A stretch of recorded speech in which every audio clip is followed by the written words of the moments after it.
इस कलयुग में आप अगर अपने जीवन में सुख चाहते हैं तो आप श्रेष्ठ जगत दान करते रहिए। लेकिन समस्या क्या है साहब? समस्या यह है कि व्यक्ति को दान की महिमा मालूम होते हुए भी वो दान नहीं करता।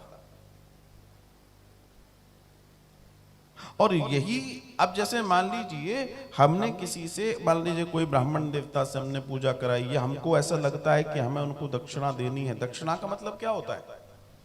दक्षिणा का मतलब होता है जितना समय उन्होंने हमें दिया है उस समय का पारितोषित। जैसे आपकी भाषा में फीस दुनिया को देते हैं ना। एक होता है दान जो आप स्वेच्छा से देते हैं, जो आप पूजा से देते हैं, और एक होती है दक्षिणा कि उन्होंने जितना समय आपको दिया है, जो ड्यूटी दी है उसको देना। अगर हम दान एक दिन लेट कर दें और एक रात्र बीत जाए तो वो 1000 गुना बढ़ जाता है। कई बार हमने देखा 7 दिन के लिए पूजा में बैठे हैं, अब पढ़े ये मन आखिरी दिन इकट्ठा कर लेंगे, चिंता मत करो। अब तुम्हें मालूम ही नहीं है कितना इकट्ठा हो गया वो। आप कल्पना के परे है आपके लिए वो, क्योंकि वो लाखों गुना तक जा रहा है, योजन गुना तक जा रहा है वो। लेकिन ये सिर्फ ब्राह्मणों की बात नहीं कर रहा मैं कह रहा हूं किसी का भी 1 रुपया भी तुम्हें देना है तो हाथ जोड़कर उसको जितना जल्दी आप निपटा सकते हैं आप निपटाओ। क्यों? क्योंकि जितना वो आपके लिए आवश्यक है उतना ही उसके लिए भी आवश्यक है, उतना ही उसके लिए आवश्यक है। इसे समझना बहुत जरूरी है। हम अपने लिए जितना अच्छा विचार करते हैं वैसे हमें दूसरों के लिए भी करना चाहिए। और जिस दिन हम जीवन में ऐसे जिएंगे हमें कोई दिक्कत नहीं होगी। वे कह रहे हैं कि तूने कुसंगति से उपार्जित इस दुख को देने वाले पाप को तुमने क्यों किया? हमारे घर वाले, हमारे परिवार वाले जब हम टीनेज में होते हैं, जब उम्र बढ़ रही होती है, जब हम 12, 14, 16, 17 के होते हैं, तब घर वाले समझाते हैं। क्या समझाते हैं? कि बेटा ये लड़का गलत है, ये लड़की गलत है, वो जगह गलत है, वहां नहीं जाना, यहां नहीं बैठना, इससे नहीं मिलना, उससे। क्यों समझाते हैं? क्योंकि उनके पास अनुभव है। लेकिन उस समय समझ नहीं आती क्योंकि उसके पास अनुभव नहीं होता। लेकिन समय रहते चीजें अगर समझ नहीं आई, चलो उस समय समझ नहीं आई, लेकिन समय रहते तक समझ में नहीं आई तो क्या होगा? जिंदगी बर्बाद हो जाएगी।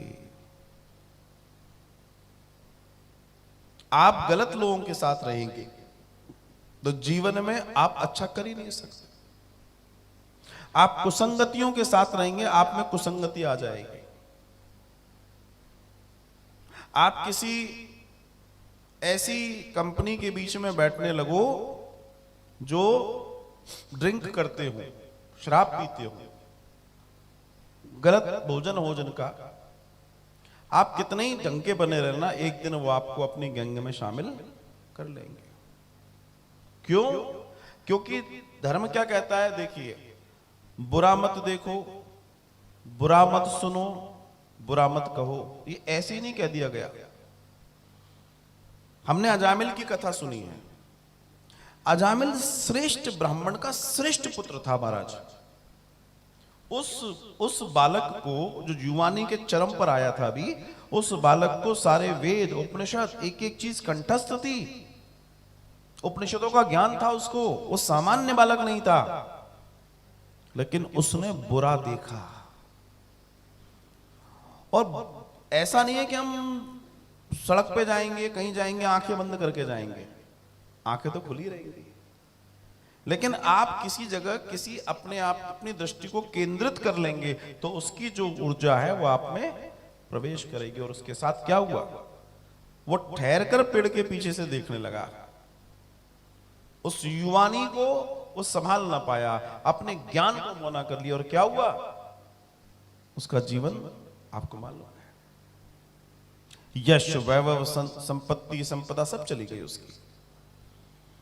तो आपको और हमें चाहिए कि अपने जीवन में हम गलत चीजों से दूर रहें, क्योंकि उसका प्रभाव कहीं सत्संग में रहेंगे। सत्संग का मतलब सिर्फ कथा भागवत की बात नहीं हो रही। सत्संग का मतलब सच्ची बातें, अच्छी बातें, नैतिक शिक्षा,